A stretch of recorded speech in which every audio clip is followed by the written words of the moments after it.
go. Like, yeah, like we're like supposed to be like taking off in a car or something like that. I like. If that. everybody sits really still, then Nate's going to think that all the screens are frozen and he's going to shit himself. No, because I can hear your stupid voice. They're not gonna know. Yeah, you breathe so damn heavy and creepily that I think even if you stood like quiet, I think we'd be able to hear you. That's just my telephone voice. So, hey, Demi, I haven't seen you in a little while. How you doing, Rob? Good. Last week we mentioned some juniors at a tournament, and somehow your name came up as being the coach of one of the players. Who was that player, and how long have you been coaching him? Well, there's been a few, but I'm assuming you're talking about Hank the Tank, Harry Lennon. Yeah. I've been working with him for I've known him for a few years, but I've been working with him as a coach for about a year now. And when I first started working with him, he played pretty good 8-ball. He could run out the open balls, and he knew how to move his ball around for 8-ball, stop shots, minimal cue ball movement, stop shots, rolls, stuns. But when it came to 9-ball and moving his cue ball up and down the table, he didn't have a very developed skill set. He couldn't really run a lot of balls in order, a lot of 2 and 3-ball runs. And after we worked together for a month or two, we played, and I'll never forget, I led him to the table, and he ran 2 tables on me. Last time we played, he broke and ran 3 on me. I'll tell you, playing 9-ball, big table, 9-ball move, I was pretty stunned how fast he's put this stuff into use. So he's been playing really well.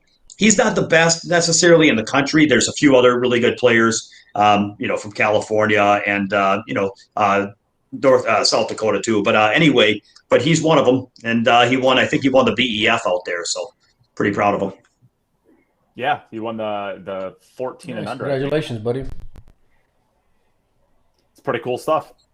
Not bad, man. Proud of it. Good. I'm telling you, wait till the 2027 Moscone Cup. We're gonna have some players.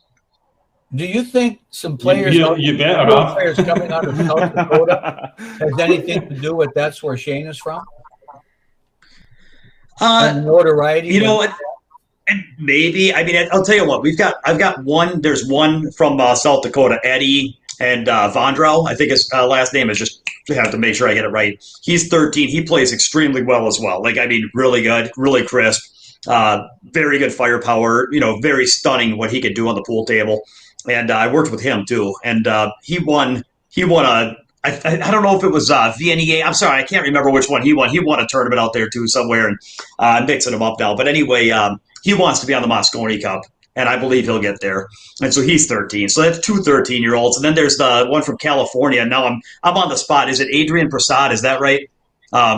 Anyway, there's like 4 13-year-olds we have right now in the U.S. that I think are just playing phenomenal pool, and not good for kids, but good for anybody. They're playing good sets. Like you watch a race to 7 on a big table, and you think that they played a good set. That's pretty impressive. And they're all 13, and I think of among our 18 and under players, I think these 13-year-olds are some of the best. So wait 3-4 years, and I think before they're 18, they're going to be Moscone Cup ready. Jim, you have anything to say about that? You scared? Nice. I like. I'm kind of glad because 4 years to win. over here in Europe, we do have 1 or 2 young players who might be pretty good. So just 1 or 2. So it could be a close match. We don't want none of that smoke, Jim. We don't want none of that. We see, Mike, we see did how that mention, Mike, last week that you've never bet on an American team at the Moscone Cup. Is that correct? That you only bet on the European team? No, I ain't mad at my money like that. Hell no. He's not throwing his money away. Depends how many points he gets on the wire. If he can get 8 on the wire. 2 years, but yeah. Oh, I mean, of course, if I'm getting some games that's too juicy to pass up, I'm going to take it. But no, Europe's going to be, 3-1 this year? Roughly? You got to be like 3-1. I think they're going to go and play. They're going to be when heavy was the last favorites. time you saw an American go deep in a tournament? I mean, come on, let's be realistic here. I don't even know. I mean, Sky in the world. I mean, Sky went to the semis, right? Or the quarters, maybe? Quarters. Yeah, maybe. Yeah. But it's going to be tough. It's going to be tough, and I mean, we don't know yet who we picked too, right? I mean, Fedor's over there getting ready for some tournament. All you see is Jason and the little time he's in Europe, going and prepping, snapping off a GB9. Like all these Europeans are just constantly staying in gear and staying tournament ready and matching up, and then the real hardcore ones like Fedor coming back over here to get back in it afterwards, right? And everyone's about to come over for the U.S. Open, but what is the American team doing? I mean, I don't want to keep on beating a dead horse, but what are they doing? Nate, do you have a uniform? Because you're going to be there. I don't know. So are we going to be able to pick you out of the crowd? At the Mosconi Cup? Yes. Well, I hope to be belligerent and drunk and stupid enough to be picked out. Yeah, that's my goal. I'll help you with that. I'm going to say if I'm not, I suspect I'm going to be close enough to Jim that he could, he's a proper professional when it comes to being a drunk, belligerent idiot. I'll live in him. I get more airtime than most. Rob, ask him the question. I get more airtime than most of the players. Mike, I have a question for you, Mike. So I overall agree. The Europeans are beasts. They're in constant action in terms of tournaments. The U.S. players, it's not as clear they don't match that work ethic and that competition. What about Tyler Steyer, though? He's I feel like Tyler's, in terms of being an up-and-comer, he's going to all these tournaments, the USA, 10-ball tour, and I've seen him everywhere. Every time I go to a tournament, he's there. He's always matching up. What do you think about Tyler's work ethic and tournament competitiveness compared to a European? I think he's the most European. I think he's one of the only ones. Yeah. He's got a very European style, very European work ethics. I think he's professionalism, the hardest working American player. He's the definition, like what Jim was talking about off air about being a professional. I think Tyler is that, and then some. I know he can be kind of, from what I've heard, kind of a pain in the ass to deal with as far as on a team side of things. But the guys, he just wants to win, and those are the guys I want in my foxhole whenever I'm about to go to battle against something like a Mosconi Cup style. I want guys who are going to put in the work, not be prepared when they show up, but put in the work ahead of time. And I'm not just talking about screwing the queue together a week and a half before it's time to go and get ready. Like Tyler's doing it the right way throughout the entire year, and I don't see any other American going and working that hard. It amazes me. But the funny part is he probably won't even get a look because of stuff off the table, As he gets in, that is. Well, if he gets in, he's gonna have to qualify for it. And if they made a list of, I guess I don't even know. I know Matchroom said they were going to do their rankings and stuff, and that's how they're going to pick their players. But has that started yet? I'm not seeing any official Matchroom rankings. I think even in Europe, what are they doing? I think in Europe, Jim, what are they doing? Like 2 off of rankings, and then 3. 3 are just going to be picks. Yeah, the last information I got was two off the rankings, 3 wild cards, and the world champion was guaranteed if it was European. So Albin is in as world champion, and then it'll be 2 off the rankings after the US Open. 2 off the ranking, and then 2 Seems like it's probably Alex. Probably Alex might make one of those. We're already the US Open is massive points. Alex didn't get a huge amount of the Champions League pool, really.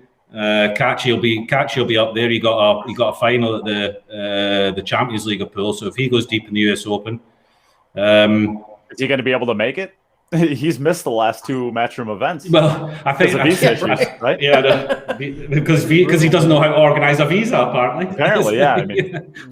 These pool players, you stick them in front of a pool table. You stick them in front of a pool table. They can do anything they want. You ask them to live life on a daily basis, and they're completely useless. The majority of them. Pool players. Yeah, pool players. But going back to Tyler, we off air, I was asked a question about, what kind of Fargo do you need to be at if you want to consider yourself either professional or semi-pro or whatever.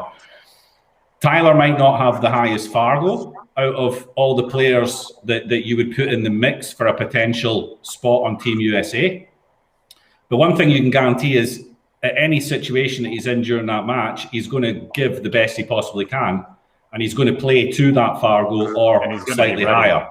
And he's going to be ready. Yeah. There have been, and I'm not going to mention any names, but there have been situations in the last 5 years, 6 years, where certain players who should be stepping up, as soon as the running goes a little bit against them, they fold and they're and they're not anywhere near the level. They're not even trying anymore. They're giving up. No. I'm not throwing anybody under the bus. I think the list is a little bit shorter. The list is shorter if you talk about people who didn't do that.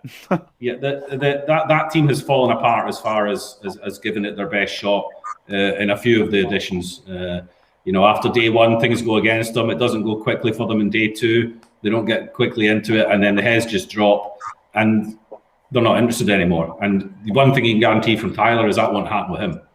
And these are the guys you want that are willing to try and fight back and have a go at it. Yeah. Jim, that Tyler and Neil's match was as important as any match in the Mosconi Cup. People go back to that Tyler Neil's match, but I mean that was still, it was important, but it was still early on in the event. It's been for me the situation has been more in those years that day one doesn't really go well, or the US end up 3-2 down, Europe get through there, and then Europe get a fast start in day two, and you get the idea that halfway through day two this match is finished. You just don't see the USA team getting together and saying, guys, come on, let's get back into this match. Let's fight, let's show some pride, let's show some heart. Maybe we'll get stuffed, but we're going to give it our best shot. There was matches that were getting played, certainly at the last Mosconi Cup, where you thought, really? Do you realize people are watching? What are you doing? I'd argue that those 2 years that the Europeans lost, it seemed like they didn't take it serious enough. That's what I would go and say, because there was times when it was swinging against them where they were just like, we got it. They weren't even sweating about it, and they took them for granted, I'd say. Yeah, they did, and that was for me. That was a situation where Marcus, as the team captain, had been used to it being easy and had never really had to fight against and fight back and get his team pepped up. It was always easy for him, and then you saw that the tables turned, and then Marcus then has to change his approach and get his team fired up again. And for whatever reason, he wasn't able to do that because he'd never had to before, And you saw it. Everyone just assumed, it'll be all right. I was sitting in the crowd after day three, and I'm thinking, but we're still going to win this. I mean, come on. Yeah. And it just never happened. Yeah. It ruined Christmas for me. Let me tell you.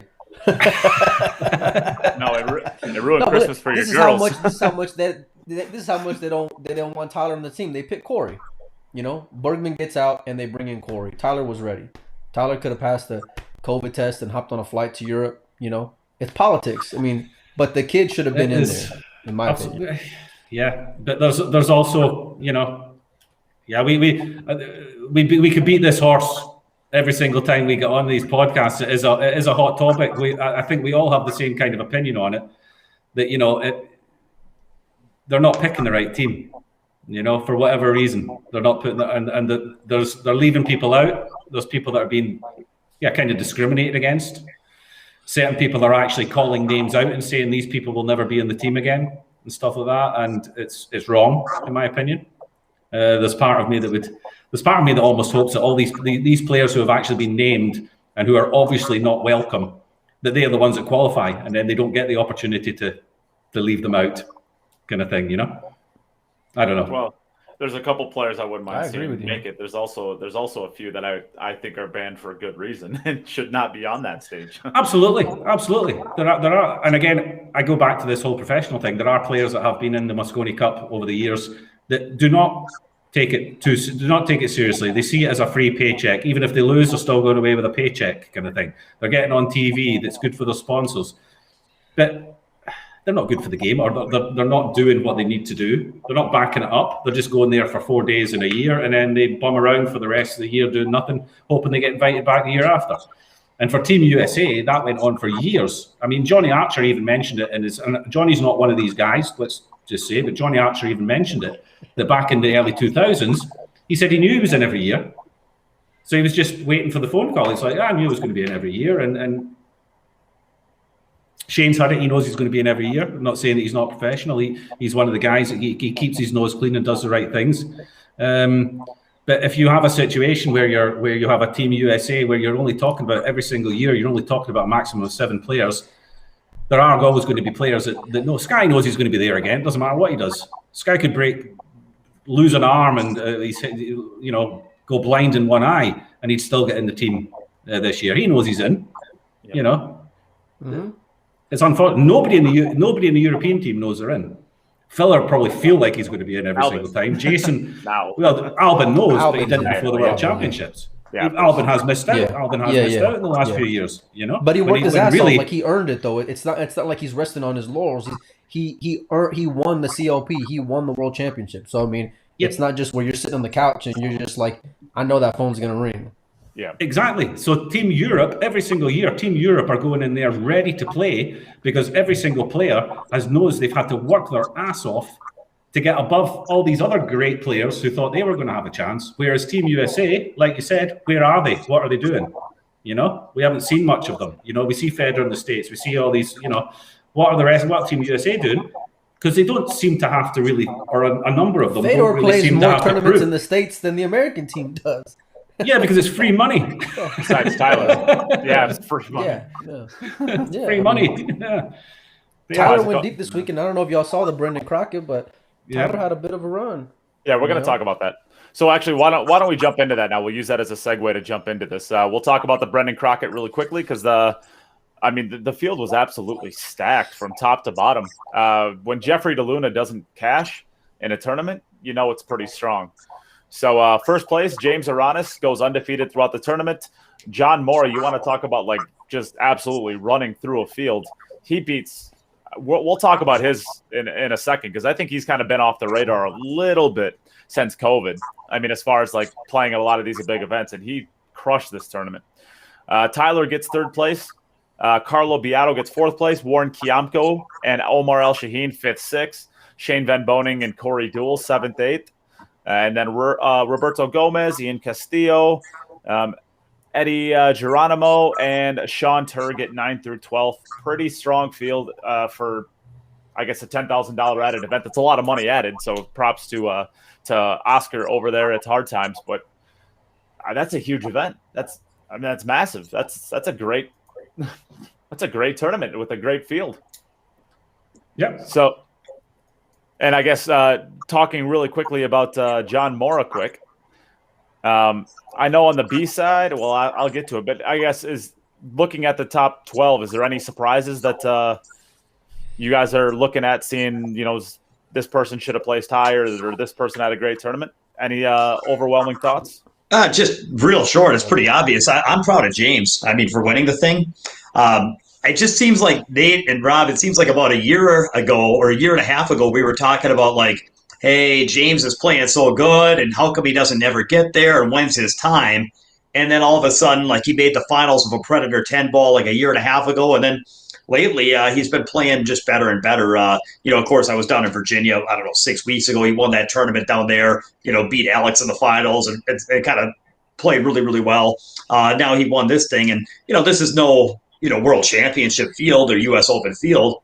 However, when you've got a handful of guys, you know, that are, whether it's Omar El Shaheen or Shane or, you know, as long as you've got a handful of guys like that, you know, the difference between cashing in a tournament like that and going all the way and winning a tournament like that, it takes not just a different level of game, but a different level of mental game and poise and preparedness and willingness to take it, desire. So I think that James is kind of coming on strong. This isn't a major event, but it's another one of these where he shows that he's no longer up and coming. I think it's his day, and I look forward to seeing how he does over the next handful of majors.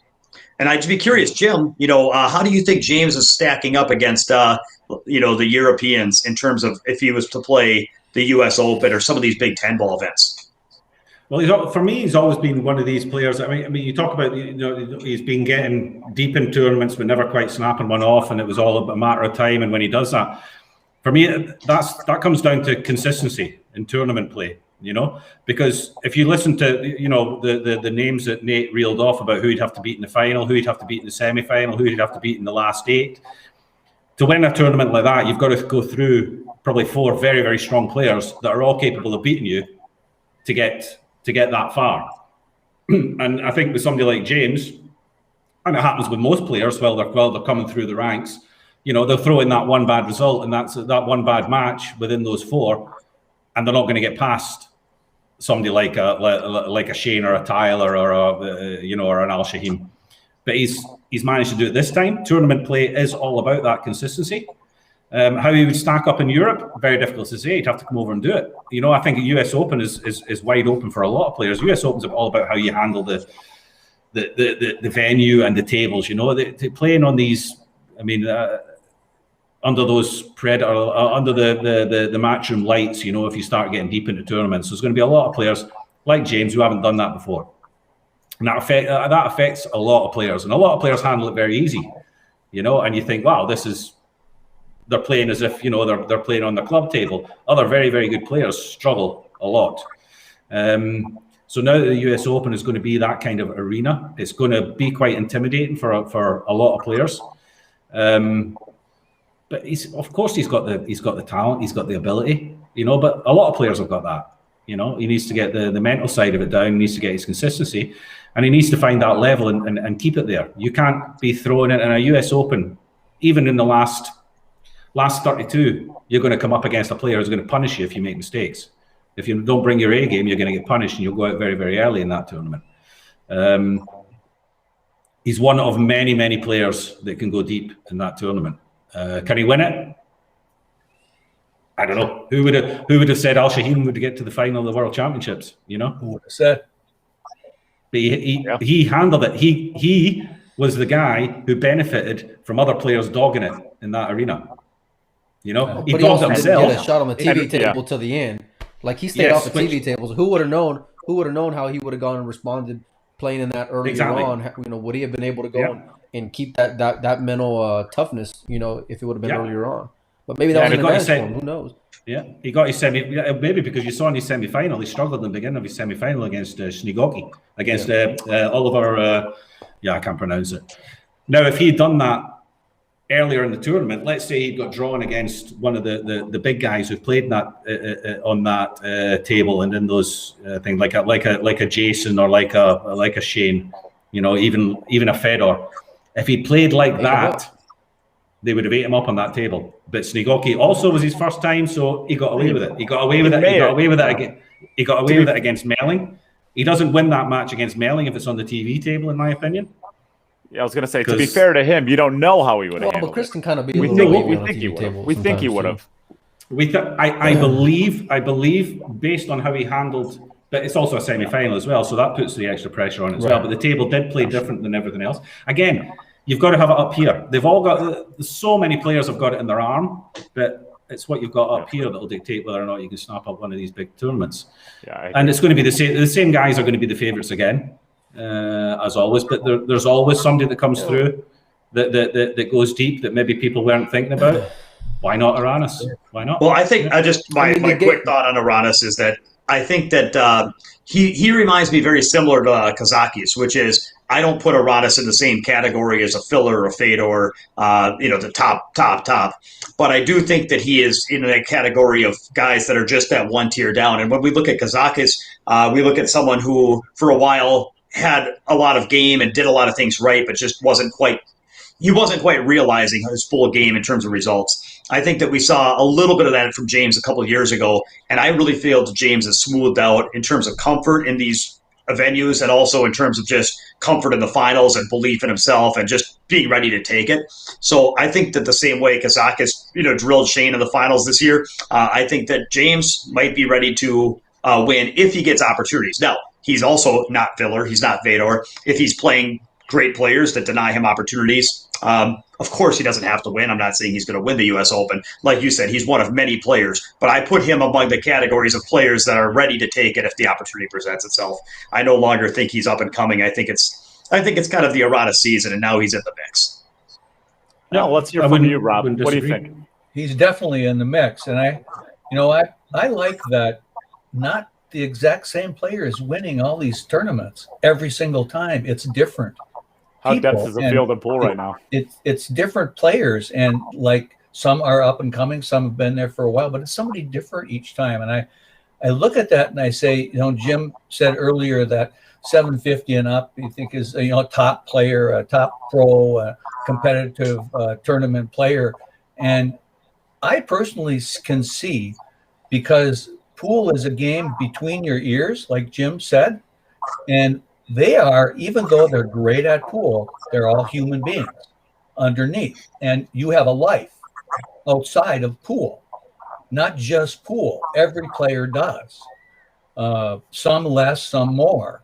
So what is your life like at that particular time? If you're over 750, there isn't a tournament you can't win if you go into that tournament 100% dedicated to what you're doing. And they're all that competitive at that. I mean, what's the difference between that? Neight will tell you mathematically what the difference is, and Demetrius will. They can give you that figure. But desire, you can't measure that. You can't measure concentration. What, are you going to put a meter inside somebody between their ears? So any one of those, Aranas is one of them, but any player above 750, I think, coming up, I can't wait for the U.S. Open. I really can't. It's one of the, I don't get excited too much about watching pool, really, I don't. But this one I'm kind of excited about because there's going to be a lot of European players in there. No, we hope they can travel. Yeah. But I think pool. I'm trying to think of a sport that's more difficult to dominate than pool. It's so difficult to dominate this game because there's so many different factors, especially when you're talking about playing 9-ball and stuff like that. The rolls can go against you. You get these bits of luck. It's such a brutal game mentally. It really is mentally. Golf is probably a good.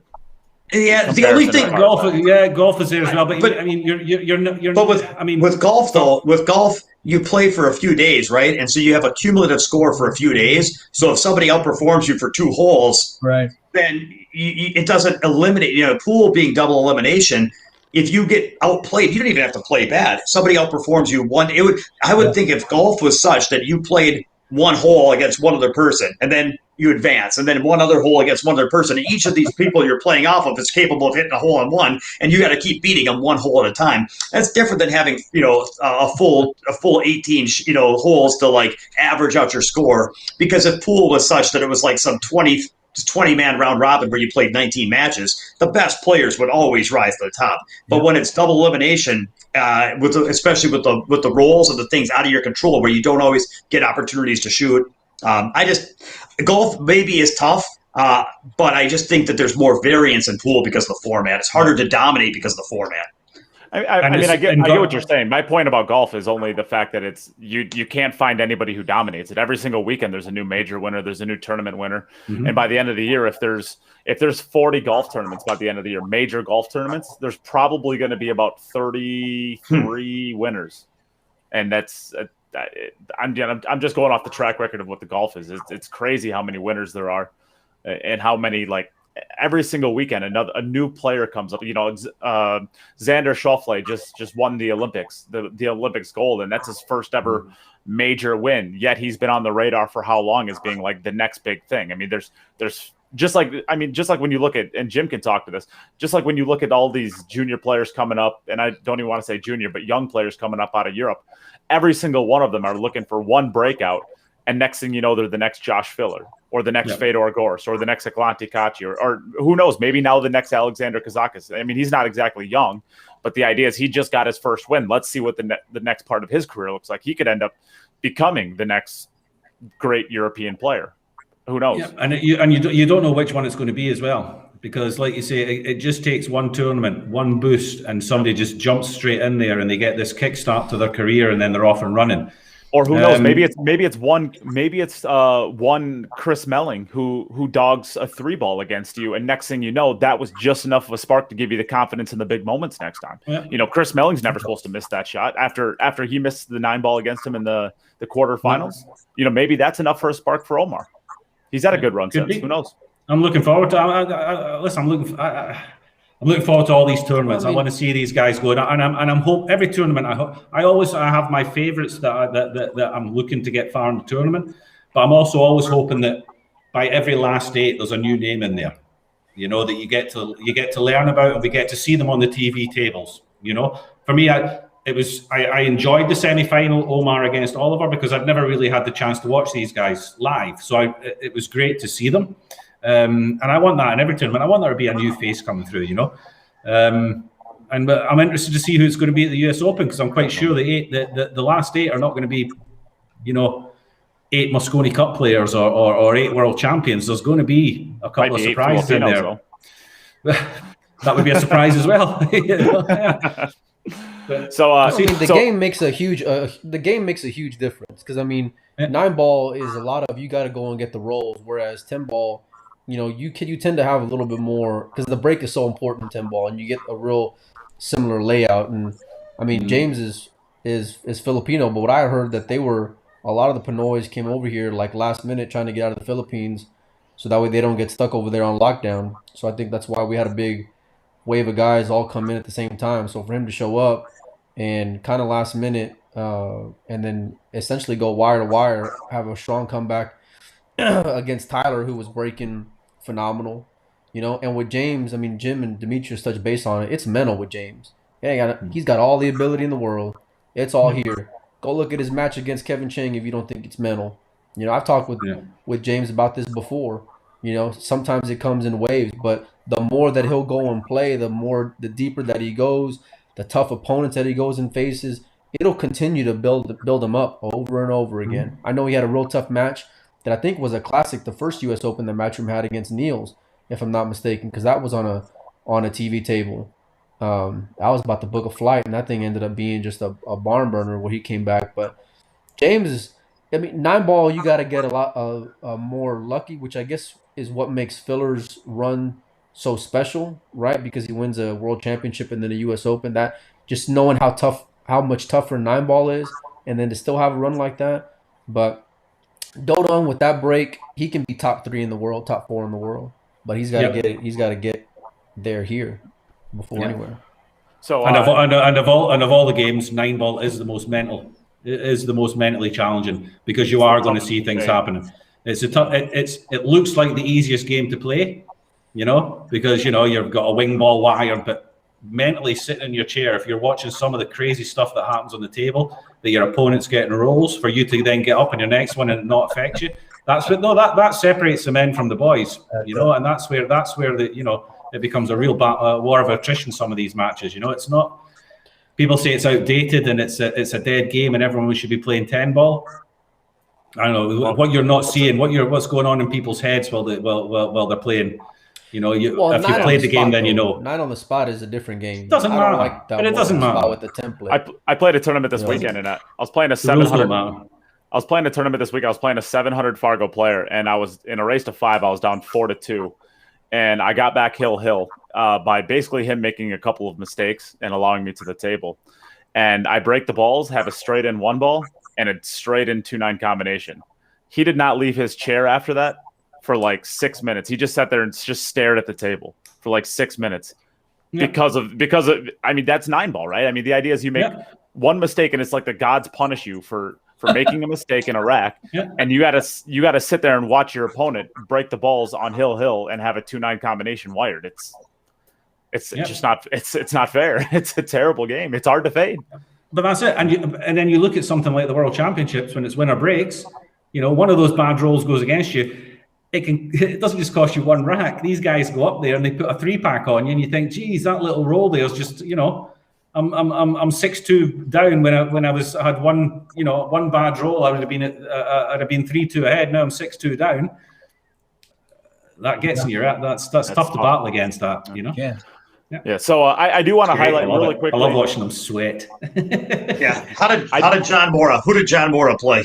Yeah, I want to highlight John Mora's quick because his run was pretty incredible. He plays Roberto Gomez for 9 through 12, wins 7-2. Then he plays Shane Van Boning, wins 7-1. Then he plays Omar El Shaheen, wins 7-3.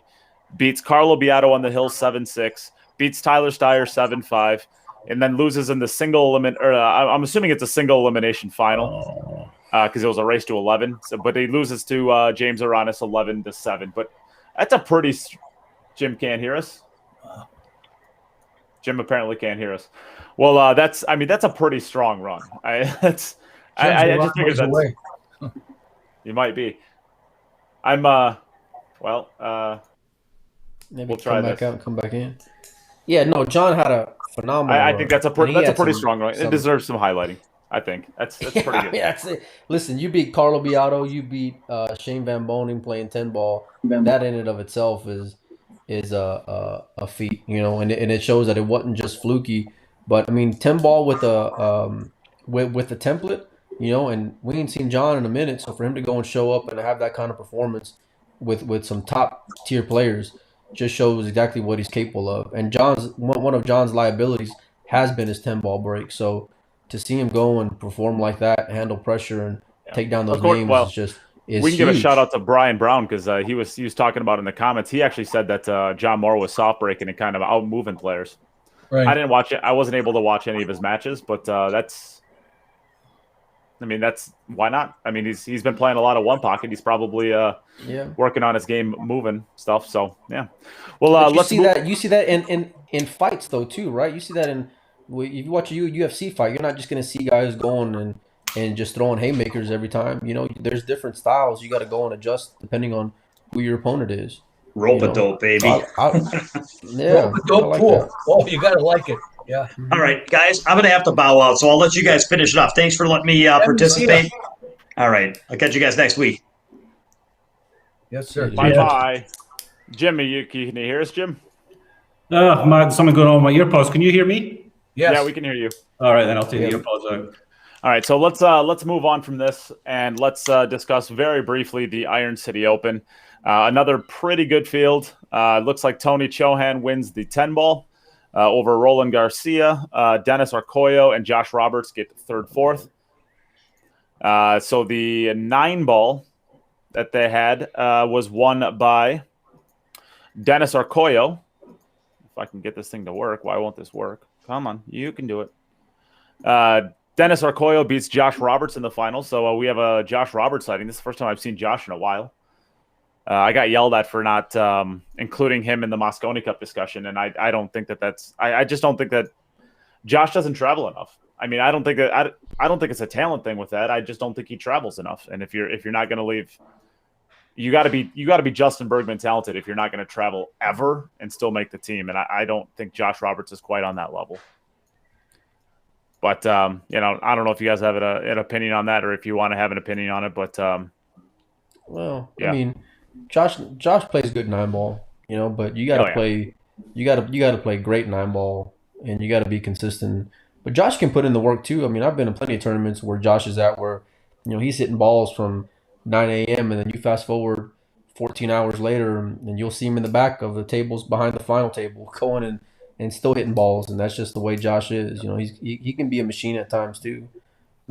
He's got the ability, but if you go back into the archive with Josh, I said that him and Oscar Dominguez are the most underrated pool players in the entire country. If you go back into the archive from back in the day, I believe that. I think Josh Roberts has the ability to compete with anybody in the country, but he's not out there enough. You don't see him out there enough. So that's just, I guess that's just my opinion on it. So, let's. I guess this is. We can move on from this one. It's another pretty strong field.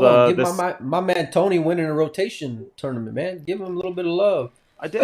Tony Chohan can play some.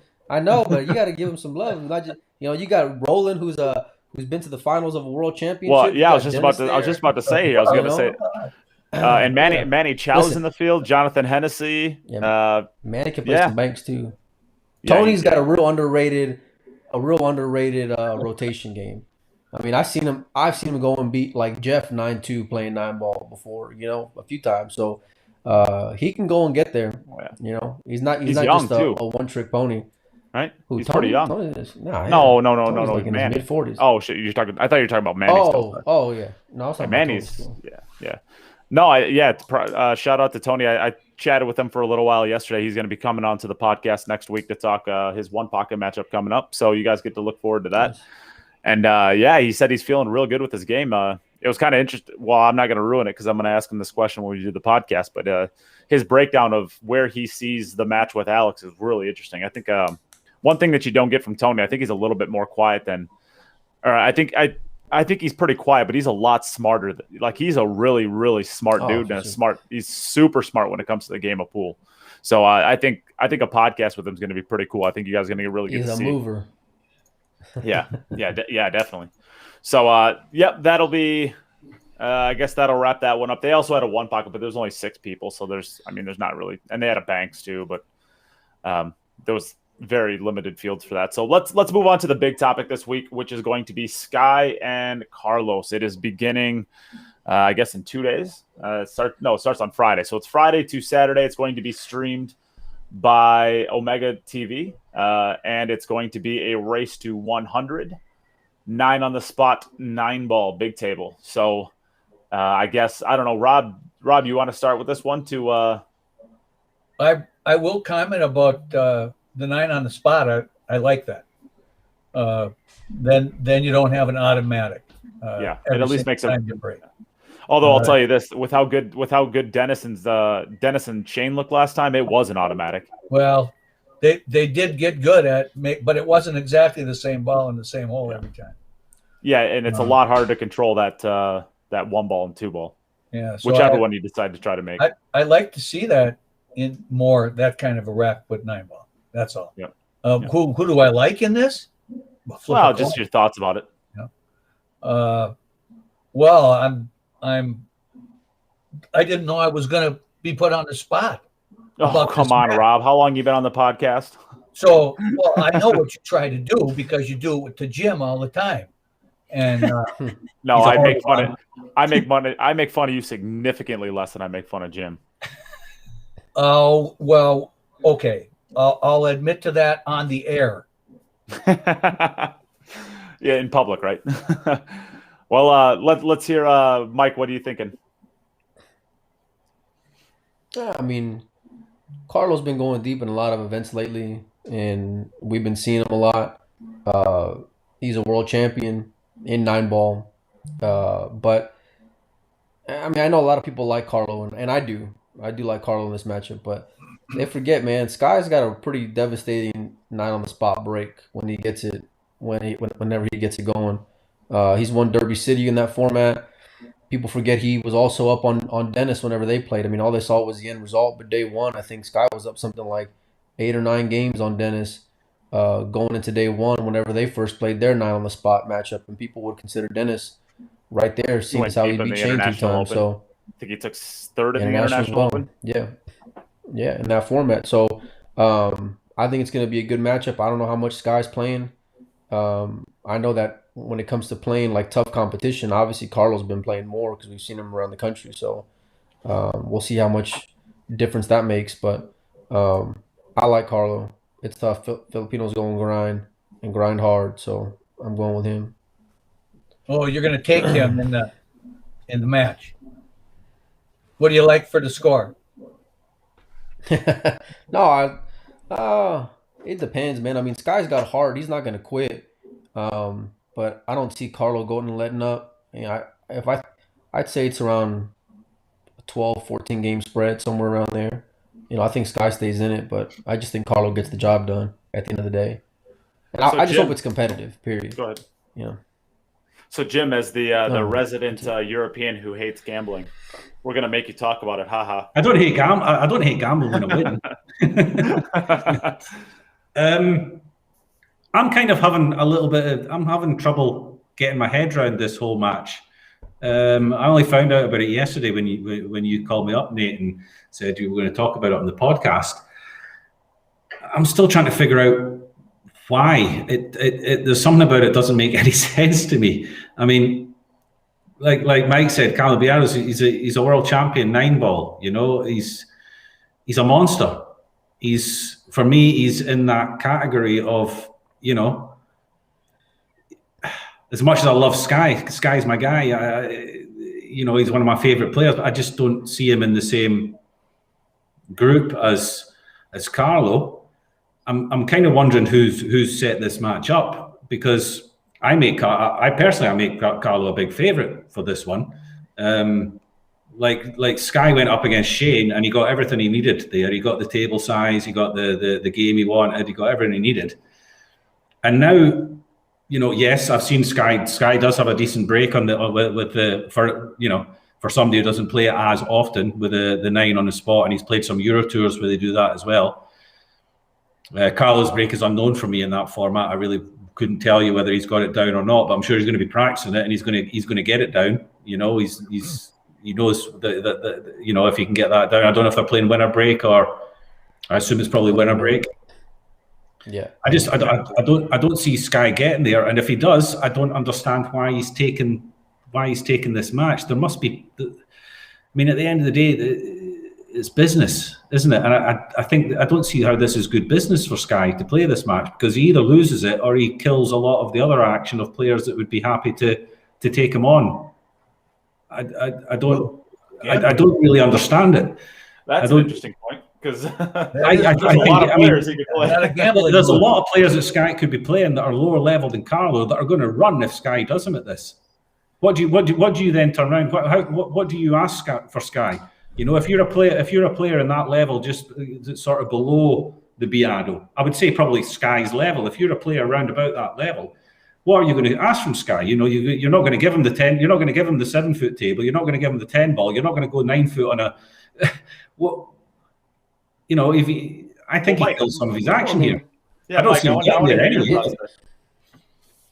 Yeah, I mean, there's not a lot of guys who can get staked playing Carlo. I mean, personally, I wouldn't have gone and staked them playing even, but that, you know, that's just me.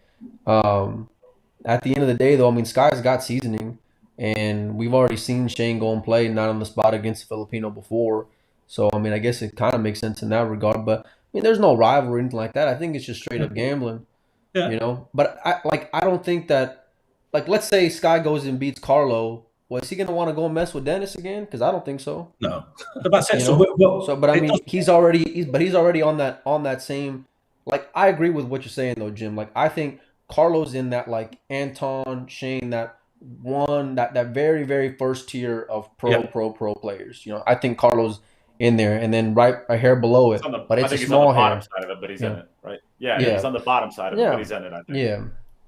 But I mean, I think because it's here in the States, Carlo doesn't necessarily have a lot of, like, winning experience here in the U.S. and because of Sky's break. And, like, I'm betting on Carlo because of what I've seen Carlo be made of before, just gambling wise, you know. But I don't know what his break's like in that format. Whereas Sky, I've got a lot to go and fall back on and say I've seen him be consistent, but those have been like races to 9, races to 11, you know, race to 13, you know. So I haven't seen him go and really do that from wire to wire, because we saw him go and come up short against Dennis the way he did. Well, I mean, not come up short. I mean, Dennis just swallowed him up from the end of day 1 and day 2 and day 3, you know. But well, I mean, I think it'll open up some. If Sky loses, who is Sky gonna go and play? He ain't gonna play no Filipino, not on the spot on the big table. He's gonna have to just keep on. He's not gonna play anyone 10 ball, I don't think. So maybe he's gonna have to go. I mean, maybe that Roland Garcia. Roland, and nobody's gonna go and stake Roland playing Sky even any table, any game. You know, maybe one pocket, but that's about it. And nobody's gonna go and stake him. Yeah, it just that's what I mean, though. It just doesn't seem that. I don't think he needs to be taking this match. I think there's other matches for him. You know, I don't. Yeah, I think it'd be different if Europeans gambled more. I think that's the thing, because I think there's a lot of guys, like a lot of European players that I can think of who I'd love to go and see Sky and go and gamble with. Yeah. Now, I think Sky's got a lot more experience of gambling, but I'm talking about just like when I look at just the ability side of it, not so much like the seasoning when it comes to gambling, but just the ability side of it. There's a ton of Europeans 9 ball, 9 on the spot that I would love to go and see Sky go and play. Why wouldn't we want to see? I think would be fantastic. We talked about him earlier. Why, if Sky wants to play Carlo Biado, just going off of Jim's point, why wouldn't he play James first? James. Yeah. Why wouldn't he play James first? Because if he beats Dodong, he's at least if he's beating Carlo Biado, he's beating James Aranas. There's no way that he beats Carlo Biado and loses to James Aranas. There's no way. Hold on a second. I mean, the year Sky wins Derby, Sky wins Derby beating James in the finals. So, I mean, don't think that James is not on the spot. Yeah, but you're talking about races to 9. Like we said, race to 100. You've got to be on it all the way, or these big guys are going to swallow you up. Maybe James wouldn't do that. That goes back to getting staked, though. All I'm saying is, like, Carlo Biado's a better player than James Aranas. I think we'd all agree on that, right? Why wouldn't James take that game? Right? I think James would take that game. Why wouldn't Sky play him first then and then go on to Carlo if he won? And then he's getting twice the action. Right? That's kind of what Jim is saying, is That's kind of like what Jim's Right, but like, I mean, the like- idea is you can, it's like stairs, right? You take the first step to get to the second, to get to the third. And what Sky's doing is he's getting a running start and just jumping over the entire damn thing. Whatever. So if he Well, wins, yeah, but he lost James, all those I don't rungs. think James can get staked in that game though. I don't think there's a line of guys who with deep pockets that are going to go and say, maybe. I'd be willing to put up 10 or 20,000 to go and find out what James is made of in that long race. I mean, the guy couldn't get there with Kevin. And again, I love Dodon, man. He's great, but that's just the reality of it. I think, in my opinion. The weird thing, Sky has been there before. He's tough. If it's this format, right, the race to 100, I don't remember the exact scores for Kevin and Dodong, but Dodong won one out of those two sets, and he lost like 2 on the hill. And I think the other one, he blew him out, right? I mean, he would have been up in overall James games. was up every set. James was up every set and let the lead get away. He was up something like 8 games going to 24 or something on a couple of them. Like he couldn't go and close them. And what is that, Jim? If somebody can't close, what is that? Dogging it. Yeah. Mental. But it's mental though, right? Yeah. I mean, Yeah. it is. That's what I mean. not- I would love to go and see Sky go and play a Kachi 9 on the spot, or even an Albin 9 on the spot, or Fedor 9 on the spot, because I think that's a little bit more, in that range, so to speak. Maybe you can put those players above Sky a little bit, but I think it's more gambling compared to Carlo. Well, But that's my I just don't that's think my that exact anyone's going to point. go in. I'm not saying but Sky then can't beat Dodong. I'm just saying, why wouldn't Sky take that match? I mean, if you're going to say that he can't get staked, I think Sky side would. I just don't think that nobody. I get that. I get Put that. up the money on James' side to find out. I'm surprised. That's just what I think. There's a US Open coming up. Players coming from all over the world. I'm surprised there's not more matches getting announced. They're going to be here anyway. Well, we're going to talk about this with Mike in a little bit if he wants to talk about it, because he's announced a couple big matches in the last 2 days. Because there should be loads of them. Really, they're coming over. They might as well. I heard of a European player wanting to go and get in the Greece gym, a certain reigning world champion that maybe wants to go and gamble a little bit. That's what I heard. Really, Albin wants in a gamble, does he? That's what I heard. I've heard it like a few times. Find somebody. Yeah. Who's going to go up again? I've never seen Not on the Albin spot. play, but I've never seen Albin play a big set. It'd be interesting to see if he's got the stamina for it. Me neither. Yeah. Because I'd it like takes to a see lot of Albin stamina. play. It takes a lot. And we know that Albin can get down on himself sometimes if things aren't going well. If you're in a long set and you're having to grind a lot, be good to see that. But Albin can come with it though. Albin is the way he fought Albin's through the got a championship pedigree. Yeah. World Cup of pool, a championship league pool, a multiple-time world champion. Like when it's tough and it's time to get it. Like I don't know too many other guys I want shooting that shot besides Albin. Certainly the big stage when it comes to gambling. The only thing basically the only thing he hasn't won is the U.S. Open and the Masters, Pool Masters. That's it. I mean, he has every other major title pretty much. Still young as well. Yeah, still got loads of time. 30 years old, I think. 31. Yeah. He's an amazing career. Won your second world He probably doesn't get enough championship. credit for the career he's had. 3 world finals, won 2 of them. You're right. Legend. Yeah, already. Lost to Niels. That'd be great. The only loss he had in the finals was to Niels. Find him some action. Find him an idiot to play against. Who wants to go against Albin? Spot. No one's gonna stake Albin playing 10 ball. Here in the States, it has to be now on the spot. That would have to be the game. I haven't heard who they've been thinking about opponent wise. He ain't playing no 10 ball, and he ain't playing no bar box. No, but he'll play. I think if they do play, it'll be. I'm sure he'll play 10 ball if it's the right opponent. He's not going to play Shane. But I guess there really isn't another opponent, is there? Maybe Sky. I mean, maybe that game could happen. 10 ball. Who do you like, Nate? 10 ball at Sky. And by how much? The Carlo and the Sky matchup. Well, Jim, I guess you don't. Let's let Jim finish out as far as your prediction, because you said you don't really see why the match is happening. That I have to assume that's because you don't think Sky can win. If you had to give a prediction, listen, Sky. I would never say that Sky cannot win it. I don't think he will. But like Mike said, the guy's a fighter. He can get on a run. He can get things going. I personally don't think he can hang with Carlo for a race to 100. If you're talking like 30, 40, maybe he gets there. So I would never bet against Sky. I don't understand. other than Sky just trying to test himself against the best in the world and doing it for his own, where am I? How good am I? I want to play against these top guys. I want to put myself up there. I can understand that point of view, but as a business decision, I think it's a bad decision. Because if he wins it, he kills a lot of action. If he doesn't win it, then what? Yeah, I don't quite understand the match. If it is purely, I just want to challenge the best players I can get. I want to get the best players on the table with me and put myself up against them. Then all credit to you. Go out there, give it your best shot. But I think you'd need to be getting 20 racks off Carlo to get there, to be honest. So you're looking at more than 100 to 80 type of margin. I think mids. I might be being Carlo kind. I might be Dennis harsh. in 10 ball, a race to 100. Sorry? Carlo beat Dennis in 10 ball. Carlo beat Dennis a race to 100 in the Philippines. Like, Carlo's the only one who can play Anton even gambling in the Philippines. That's how strong of a player Carlo is. Yeah, the guy is stone Jim's cold, right. and he's one of. I mean, we talked about it for 5 minutes yesterday. I think anyone who knows anything about pool, if you were to name like your top 10 best rotation players, I think Carlo would be in the discussion for a lot of people. Sky wouldn't for anybody, I don't think. Yeah, and that was kind of my point.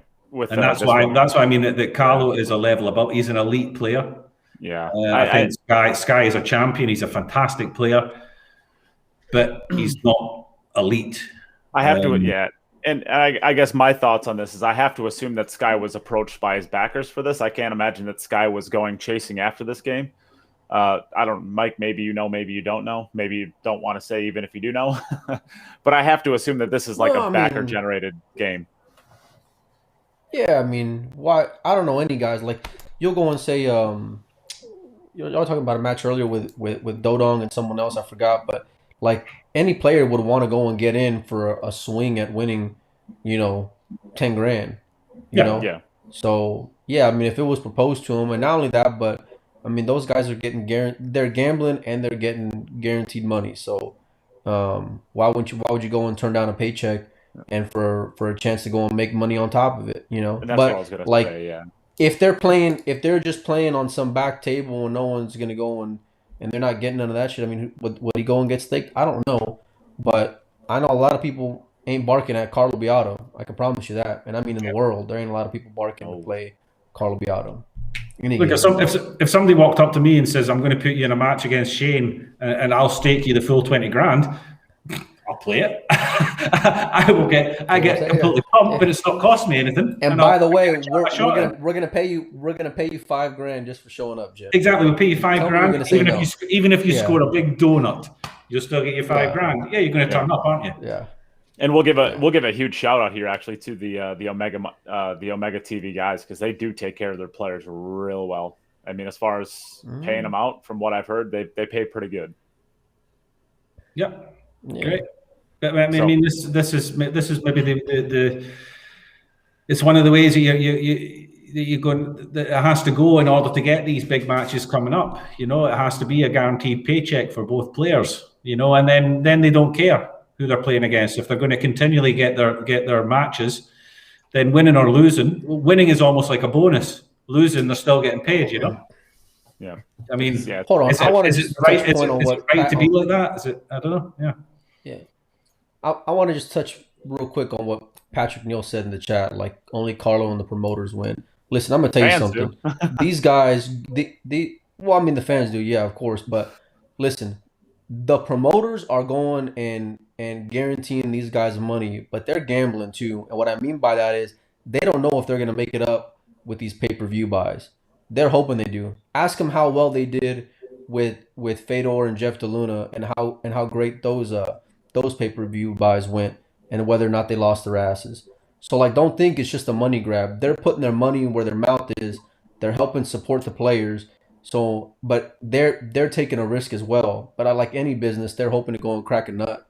But it's not a lock.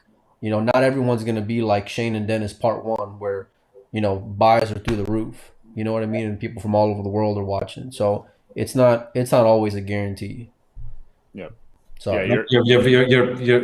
whether or not success is based on viewership, we know that, myself and Nate, from doing the VG10s, and until you've got those donations in, and you don't know if you're breaking even, if there's any money in it, if the players y'all are sweating though, right? Like y'all are there sweating the whole time and trying to put on a face and trying to go on. Y'all are doing commentary and still like, looking at the notifications and seeing if the money's coming in and.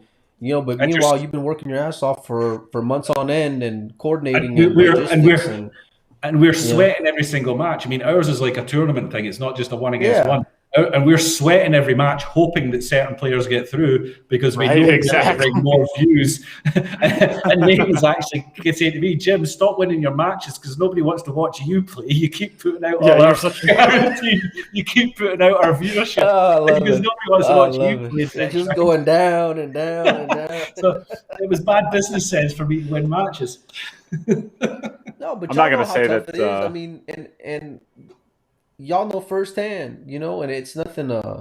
That's just the way it goes sometimes, But they're trying to go and they're trying to go and make and go and earn some money or generate some revenue, but they're guaranteeing those guys money, so that's respectable in and of itself, that they're willing to go and risk it. Yeah. So. Yeah, there's a lot that goes into those things that you'll never know unless you do it. I promise you that. I've been on both sides of these things multiple times, both as the person running it, the person helping it, the person playing in it, the person watching it. I've been on all sides of this. Trust me, buy the damn streams and enjoy that side of it because the other side sucks. The other side is terrible. Even after they lose their ass with Jeff and Fedor, they still kept on going. Even after they go and lose money. So hey, but this might be. I mean, I don't normally buy the streams for the matches that are taking place in the USA because it ends up just keeping me up all night, and then I've got to go to work the next day, and then I just feel shit for 3 days. But this one I might actually take because I've got a soft spot for Sky. I'd really like to see him get there against Carlo, but like I said, he's up against it, I think, quite heavily in my opinion. I'm going on a limb here with this one, and Rob, what you think? I'm going to call Sky 100, Carlo 96. That'd be a great match. Sweater. We got the last time I saw Sky play a long set. That'll cover that. They would love that. I mean, it was that'll cover a lot of that. Games he played. I saw more heart in his little finger than I see in a lot of players. I'm behind Sky on this one, and I don't think he cares who he's You're playing. absolutely right, Rob. You're absolutely right. Sky does have. He couldn't care less. He could be playing anybody. He just wants the action, and when he held his little new kid up, and I see this pool players over my lifetime, when they have a child, the next year of their pool playing career, they play out of their minds because they're not playing for themselves anymore. They're playing for their little kid. When he's playing Dennis, he's got his wife there, his mom there, his son there. They're all sitting there sweating it. 4 uncles, 23 aunts. I think he had a lot of cousins. I don't think it bothers him. You want to talk about some pressure? I mean, Carlo may beat him because he's a better player, but you want to talk about pressure. It's pressure for his opponent. If Sky's mum gives you that look. and you're sitting in your chair Dennis was just trying to fake Paco. That's all it was. Wait a second, Jim. Is that like the Skylar's mom's got it going on look that you're giving, or what look are you talking about here? Get the fuck they support Sky for sure. Jim, I got to go back and put a beep in here now. Dang it, you're giving me editing work. No, Deborah's awesome. We all love Deborah. We do. Yeah. So, I guess my prediction would have been somewhere around 100 to 80. I think Sky can get to about 80, something like that. I mean, if you really, I think he can get there. I think Carlo, I could see Carlo blowing Sky out by like 25, 30 games. I can't see Sky blowing out Carlo. And if I can't see Sky blowing out Carlo, it's really hard to want to bet that side. I mean, it's just really tough to want to do that. So I would say somewhere 80 to 85, I think is what Sky gets to, somewhere in that area. And I mean, I've already bought the stream. I'm excited to watch it. I'm happy to support it. I'm not one of those people that asks for the free streams. I just want to support Pool. So everybody out there that's watching, buy the dang stream and support them. They are doing more for Pool than just about anybody in this industry right now. And they have some huge matchups coming up. So, Mike, did you want to talk about a couple of those announcements he made? The man, Chang Jun Lin, Shane Van Boning, September 21st, I believe. Venue to be announced, 10 ball, 4.25-inch pockets. As long as, this is what I heard, a direct quote, if Chang's on a plane, the match is happening.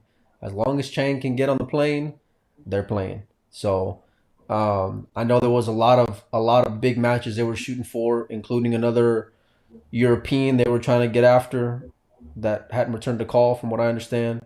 But Chang Jun Lin is the man.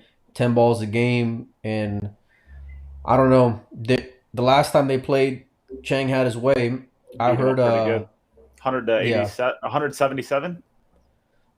Yeah, right? but that was more of an exhibition than it was money. This is going to be money. Well, that wasn't going to be big money. That wasn't an exhibition, right? That was the Clash of the Titans that lasted about two matches, it was an right? Exhibition. It was an exhibition. Yeah, 100%. It was an exhibition. I mean, like, they promoted it differently, but it was an exhibition. Well, I think that was match number 1 of the Clash of the Titans that Sully Vision called it. And the idea was you're going to have 8 qualifiers or 16 qualifiers, and it was winner take all for $20,000 or something like that. This was the qualifier. Fast forward 3 years, they just want to pretend that it never happened. Well, exactly. So it was an exhibition as far as that goes, because they didn't follow through with it. But I mean, the idea. I know the players got a piece of streams, I think, if I'm not mistaken, but it wasn't nearly what they were hoping for. But I mean, this is a premier 10-ball matchup. There's not anybody like I probably would rather go and see Fedor go and play a Chang. I don't know, going back to Jim's business prowess, I don't know how much sense that would make from a business standpoint. But because Shane, even though personally I think Shane's lost a little bit on his 10-ball break, he's still the man on the top of the mountain, like in so many people's eyes. So this is just an elite matchup, and I'm pumped. I mean, Chang Jun Lin is a monster. He's in that Carlo Biado, Anton Raga, but he's leading it. Ko Ping Chung. Yeah. He's especially in 10 ball. I mean, Chang's just. There's no way that you can make a top 3 list without him being one of them. Yeah, but wait a minute. Well, we haven't seen him in 2 years. Now, we saw whenever Alex comes back from the Philippines, how he's looked taking a year off. We saw how Dennis doesn't look the same after taking a year off and after COVID. So, we haven't seen Chang Jun Lin in quite some time. Filler has lost a step because for, that stretch he was intimidating. He was winning everything. He was making every ball. He was doing everything right. He doesn't look as sharp after the year of COVID. So, I mean, I'm not going off the deep end here, but I mean, he did win a Euro Tour. I mean, he didn't look like the old Filler in the Moscone. He ran into the nobody has. I don't think anybody. But that's my point, though. Like, I'm not just picking. I'm not trying to just go and pick on. I'm just saying, like, the elite players haven't looked like as sharp coming back from COVID. So even though the last time we saw Chang Jun Lin, he's been like the monster, right? I mean, I'm still like, I want to see what he's been doing. I want to see how he's hitting them. This is one of the matches. This is one of the matches that everybody's been calling for. That's worth watching. Yeah. That's worth watching. Yeah. I'm with Mike. I mean, anytime I can watch Shane in a matchup like this, I'm going to go for it, because I just love watching Shane play. And I mean, I don't want to be like that person, but we don't have, it's like the Kobe Bryant's last year, right? At the end of the year, Shane's not quite there yet, but mentally he's getting pretty close to there, I think. And then if you talk to Shane, if you're close enough to him to talk to him about personal life, I mean, he's getting closer to retirement than he is, getting back into the swing of things. Every time we're able to see Shane play now, enjoy it. I mean, watch it every second that you can possibly, because he's not going to be around that much longer. And once it's gone, you're going to be, left wishing that you could watch it again. And I'm telling you what, like, anytime I can watch Shane play, I'm going to watch Shane play, because that dude he's a legend. He's an absolute. I heard I heard it's going to be close to 100,000, and at least so far, just from early numbers, what I heard, it's going to be close to 100,000, and I heard Shane's betting 10 his own. So, he's putting his money where his mouth is, and I know he's been calling for this matchup for quite some time. So I mean, it's huge. I mean, that's like tell the whole pool world huge. It's big, big, big. Yeah, But what this else? is what we want these we want Shane to be going up against. He's take the best one out of Asia, put himself up against them. Go and get Filler, take the best out of Europe and take him on. These were the matches. When Shane and when Darren were battling, and then Shane and Jason were battling. He's kind of gone through the generations. Let's go on then, Shane. Let's give the next generations there Filler. Get up against him as well. If you are thinking about hanging your teams up or whatever, or taking a step back, go around all the continents and take the best of the best and take them out. That's one way. That's one way to hang your cues up and say, right, I've taken the best out of every continent. I'm leaving as a number one.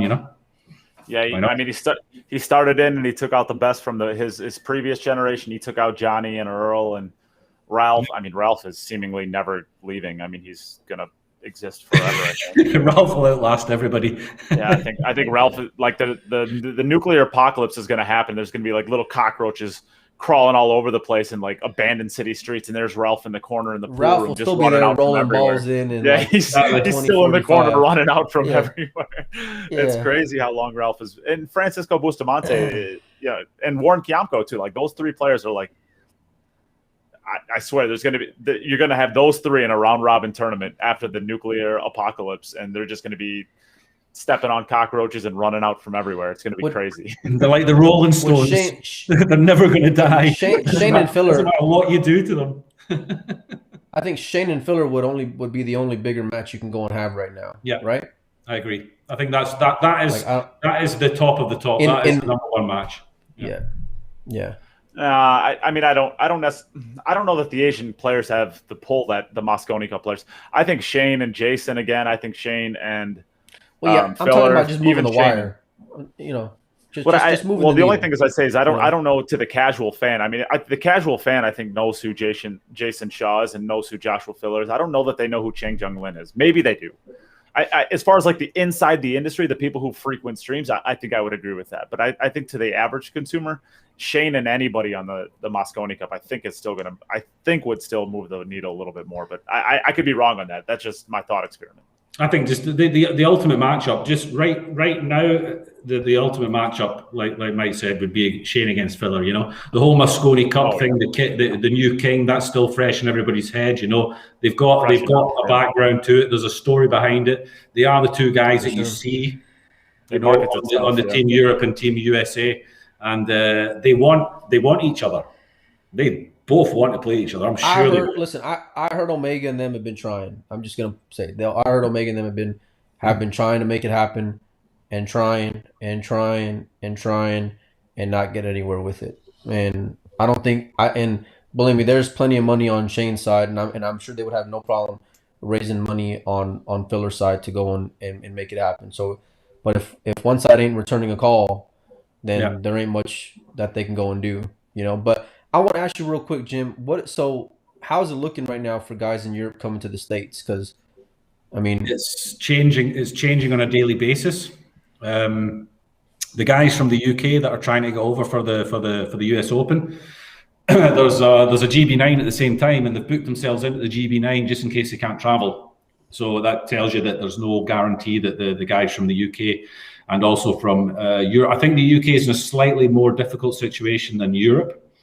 Being as how they did the whole Brexit thing, they're not getting the same deal with the States as Europe is. So I think coming from Europe, it's going to be slightly easier, and I think that'll happen if you're double vaccinated and it isn't Pfizer. I think was one of the things. Isn't AstraZeneca? Yeah, I think there's situations with that going on. I'm not sure if it's all been done, but again, it's going to be a last-minute decision for a lot of these guys whether or not they can make it over or not. They can say now that things are looking good, and then it changes in a week. That's so brutal, man. Moving within Europe has become promoters, like that is such a difficult spot to be in again. Yeah. I want to ask you a question. Making travel plans and everything.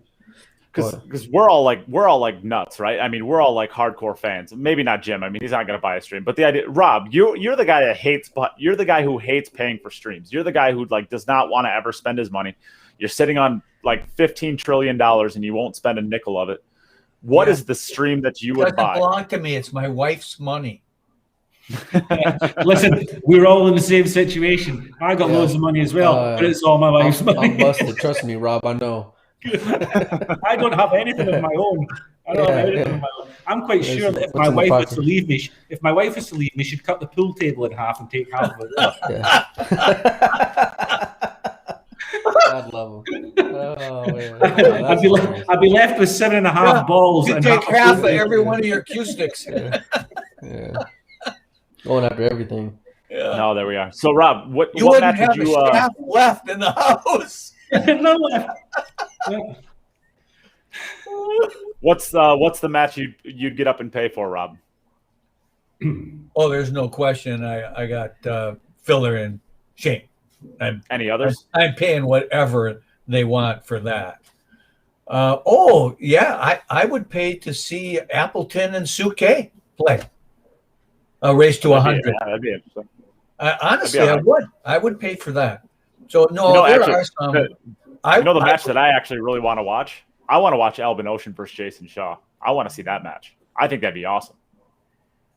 Sure, What game? sure. There's some 3-question matches that I would watch. 9 ball, 9 on the spot. Nine on the I spot. like Alvin. Maybe. At the moment, I think it'd be awesome to watch. At the moment, I'd like Albin on. I don't think Jason's playing enough. But I can tell you, I would not pay. I would not pay for Shane against Filler. I think if that match gets set up, I think I'd probably come over and be sat inside watching it. Boy, Jim. Because that's one in a decade match. That's not going to happen every single time, you know. Yeah, but that's why, like, you can't. This is what annoys the hell out of me sometimes, man. Like, Alex and Dennis aren't playing like the way Alex and Dennis were playing 3 years ago in one pocket, and now there's talks about them finally getting together. Like, I don't want to watch it if, let's say, you know, in 2 years Shane is a shell of himself. Then I don't want to watch it anymore. No, I want them in the prime. I want them in the prime. Yeah, we want to watch Mayweather and Pacquiao when they're at the top. You know, I want the guy that wins it. I want no excuses. I want them to be able to sit back. I want Shane to be able to leave and say, "Listen, he beat me up. He beat me in my prime." Or I want Philip to be able to leave and say, "Listen, I'm playing great and I got beat." You know, I don't want them giving. I don't want anyone saying afterwards, because you know what the pool was like. Oh, this happened and that happened and this is not right, and it wouldn't have happened 5 years ago. Like you said, excuse, Jim. No. There will always be an excuse. Yeah, get them together and get them. You're not a real pool player if you don't have an entire list of excuses ready. Yeah. But yeah, I'd probably make a trip for that to watch that one. I would like to see a match where there is a player who does something exceptional, like can run 16, 17. I mean, it's got to happen sooner or later, you think, but it doesn't. You get 5s and 6s and 7s and maybe pushing 8. Well, Dennis ran a 10. Dennis ran a 10. He had a 10 on that bar table. Day one, 9 on the spot. Bigfoot. Okay. Yeah. Not Bigfoot. That's not easy to do with that 9 on the spot break. No, that is not. He ran a true 10. That's exceptional. That's what I'd be watching for. You know, that kind of one chance out of 100 where somebody really does something. 11. And it was 11 from the one too, right? It was 11 from the one from the previous rack, right? I mean, it wasn't a. No, when Shane hung the 7. I think Shane hung a 7 or something, and then that was the first one. But then after that first one, then he ran a true 10. After that, I remember I was there. I remember saying to a friend of mine, I said it's going to cost them 5, and then all of a sudden 5 went by like in a blink of an eye. I'm like, oh wow! But like you don't appreciate it till like he's on 8 or 9, because then you're like. It's kind of like when you're watching a baseball game, and if it's a perfect game, like you don't even realize it till it's the 7th inning or something, right? Because at the beginning it's just like, oh, it's just Dennis running out, like you take it for granted, you know. And then now, and on hindsight, you get to be like, that was something pretty special. You don't get to see every day at all, you know. Yeah, it's crazy. So, I guess with that, did you have a couple questions for Jim, Rob? Do you want to ask Jim? Well, you know, we talked last week a little bit about. Shitheads, and you know, well, anyhow, Jim, the subject came up, and we kind of ran with it, and then names came up first, and you automatically thought about me. Well, thanks. You weren't one of them, no, but you were for me. we talked a little bit about shitheads in pool, and we made fun of it and everything, and it was okay. Have you ever heard the term dirty pool in your billiard career? Dirty pool. I mean, that could have not as a specific saying, but I guess it can have many different. Pool Okay, is pool is let me give you an on many example. levels. Pool is dirty when it comes to gambling. Here's an example of what dirty pool would be. Say you're playing 8-ball, and there's no rules. If you want to shoot your opponent's ball into a corner or behind a bunch of balls, you can do that. And that's we used to play that way and gamble on those games where there were no rules. And so I was just wondering if, and of course, shitheads showed up at these kind of places to play and gamble. And I was wondering if you have seen anything like that in your European career of pool. I think this is strictly American. Yeah, that's not something that there's not something we have, just like anything else, certain people play different rules and different games. You know, if you're talking about 8-ball, then depending on the table size, we have different rules where you can play your opponent's ball if you go cushion first on the small table or whatever, you know. But dirty pool, where there's just no rules, and going into and having, as you call them, shitheads coming in gambling, it's not a big thing really. Hustling doesn't really seem to be a big thing over here. You don't really get people, an unknown guy just walking into a pool hall and saying, you know, who wants to play me for $50, $100. It doesn't really happen, you know. It's no, I think it's just that sort of culture isn't really. We just got it here in the States. Europe. Yeah. That's why all these European players come over to the United States if they want to learn that side of the game. You know, if they want to get battled hard and try and earn a little bit of money through money matches, because you don't get it over here in Europe. It's very difficult to get that kind of action over here in Europe. And if you want that, you know, the States is a place to go. And then you've got all the players, they'll go to the States or they'll go to the Philippines and they'll do their 3-month road trips or whatever and try and get as much action as they possibly can and pick up a few tournaments in between. You can't do that in Europe, really. It just doesn't happen. Yeah. Maybe that's why pool has a different representation there. Who knows? Well, I mean, being professional, right, Jim? Be professional. But you can still be professional within that circle of pool. You can do it and do it with a professional attitude. Honor amongst thieves. I mean,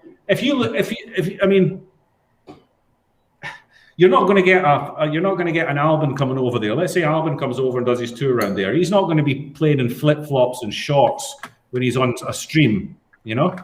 He's going to be dressed properly when he's on a stream, and he knows that people are watching.